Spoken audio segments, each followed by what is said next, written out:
חזרתם אלינו, אני אומרת לכם, צריך לשים פה מצלמה בהפסקת פרסומות, אתם לא מבינים מה קראטה יש פה, קראטה.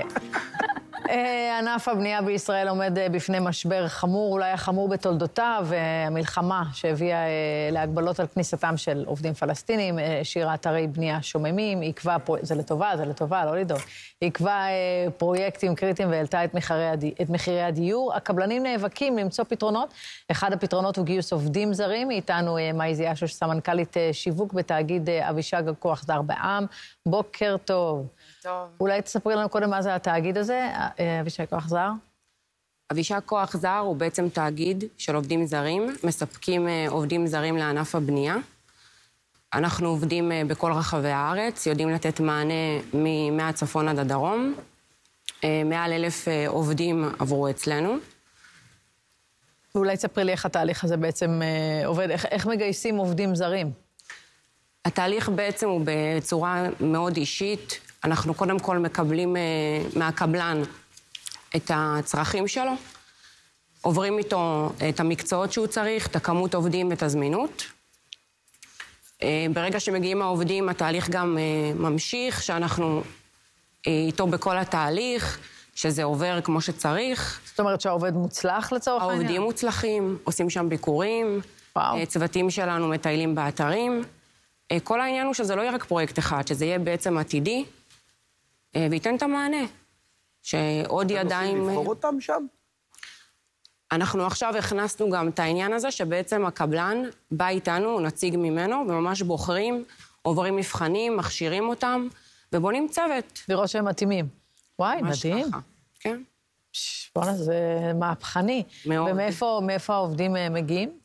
כרגע אנחנו ממולדובה, הודו, סרלנקה, ואנחנו עכשיו בתהליך גיוס גם מתאילנד. נכנסנו עכשיו למחלקת גיוס משם. ואיך אתם ממש יכולים להתאים את העובד לקבלן? זאת אומרת, כאילו יש משהו אולי זה מה שאנחנו זוכרים וזה מה שאנחנו יודעים, שמגיע, למשל צריך לעשות טיח, אז יש לנו את אחמד הטייח האמת שזה גם, הם מוכנים לעשות כל עבודה אפשרית, העבודות הרטובות, שזה ברזלנות, אפסנות, טייחות, רצפות. לא כולם מוכנים לעשות את זה. הם גם באים... מה הכוונה? למה לא כולם? זה עבודות רטובות, זה עבודות קצת קשות, לא נעימות. הם באים מוכשרים, הם באים ממש לתחילת עבודה.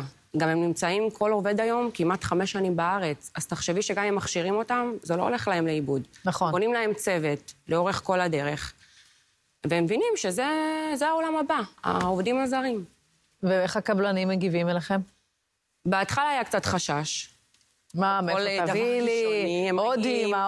ההודים, שנתי. רגילים לסינים. בואי, גם הסינים שהגיעו, את יודעת, היה חשש, והיום הם נחשבים תותחים ורוצים רק אותם. וההודים בהתחלה לא כל כך השתלבו, אבל היום הם כבר משתלבים, הם עוברים מבחנים, מכשירים אותם, הם מגיעים לפה כבר לתחילת עבודה. תשמעי, זה באמת חשוב. איך אפשר למצוא אתכם? איפה מוצאים אתכם? גוגל, פייסבוק, יש לנו אתר אינטרנט כמו כולם. אנחנו, המשרדים נמצאים בנתיבות, אבל אנחנו עובדים בכל הארץ, יודעים להגיע לכל הארץ, יודעים גם לתת זמינות, כמות עובדים וצפי עבודה. מה זאת אומרת צפי עבודה? זאת אומרת שעכשיו קבלן אומר לי, יש לי פרויקט עוד חודש-חודשיים, אני יודעת לספק לו את הכמות העובדים ואת המקצועות שהוא צריך. זה ערך מוסף, כן. אני אשמח להוסיף רק שאני חושבת שהדבר הזה הוא קריטי ומשמעותי לביטחון מדינת ישראל. ממש. לביטחון מדינת ישראל, כי אנחנו, אם דיברנו פה על נפילת קונספציות ושינויים, הגיע הזמן שנפסיק לאפשר לעובדים פלסטינים, מה שנקרא, נבים מבחוץ, כדי לקדם פה את מדינת ישראל בדרך בטיחותית יותר. ממש, ממש. לגמרי שאסור להביא, אסור לפתוח את הסגר על יהודה ושומרון. זאת אומרת, זה לא הגיוני להביא עובדים ערבים לישראל.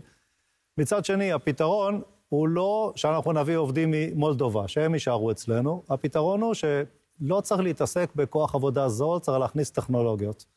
וכל עוד אנחנו מסתמכים על 10,000 עובדים זרים, אנחנו בצרה. וזה טוב, אני לא מכירה הרבה ישראלים שמוכנים לבוא ולעשות... נכון, ולכן אני לא אומר שישראלים יחליפו אותם, שטכנולוגיה תחליפו אותם. זה אולי דורש השקעה, המדינה צריכה לעזור בזה, אבל צריך להמעיט בעובדים בעבודות זולות. עד שיהיה לנו את הטכנולוגיות, עד שיהיה... זה ייקח, זה המענה. ארוך, אסטרטגית, הפתרון הוא טכנולוגיות. נכון. אז לסיכום, מייזי, בעצם אתם חברה שעוזרת לקבלנים. תאגיד כוח זר שנותן מענה לקבלנים, לעובדים בכל רחבי הארץ, ויודעים לספק גם כמות עובדים וגם את המקצועות שצריכים. יפה. תאגיד אבישג כוח זר. אבישג כוח זר. תודה רבה. תודה שבאת אלינו הבוקר הזה.